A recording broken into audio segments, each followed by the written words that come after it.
He would continuously, most days that I was there, he would be walking up and down past the surgery all day.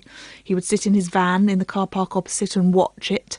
He'd follow me on visits. He'd follow me home. Was he just talking? Did he talk to you ever? No, he never approached me. He never talked to me. He never came into the surgery because at that point he'd been asked, obviously, to leave the surgery. He didn't threaten me in any way, physically or verbally. It was just the fact that his presence was there at all times. And in the end, all the receptionists, we had a logbook, and they would mark down every single sighting of him. And it ran into the hundreds by the end of it, because you need that much evidence to be able to give to the CPS to say that somebody's behaving in an inappropriate manner. Because somebody sitting outside a surgery in a van doesn't constitute a crime. He wasn't contacting me, so he wasn't breaching his restraining order, which he knew very well. So we had to sort of get a case together, I suppose, of hundreds and hundreds of sightings, hundreds and hundreds of incidences of him following me. And then eventually we managed to get the police to arrest him once he was found outside the surgery taking photographs.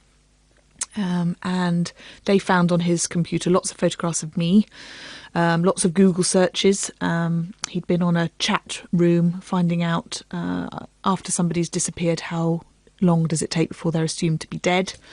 Well, hang on a minute, that's which was terrifying. Yes, it was. And so he was arrested, obviously, at that point and taken to Crown Court this time. Given a further restraining order, so it was expanded, so he wasn't allowed in the vicinity of my work or my home. And he was also given a curfew and tagged for 6 months. How were you doing in your head if you've got somebody sitting outside your place of work and then outside your home, and then you learn he's been looking you up on the internet and looking up very frightening things?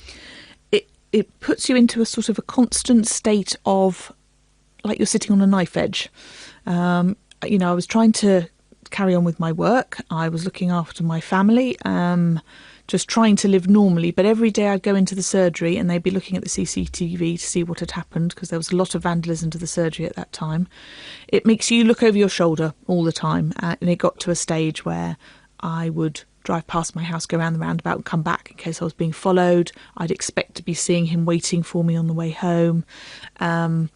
You're living in a constant state of, I suppose, paranoia, really, and also not being able to predict what he's going to do next or why he's doing what he's doing.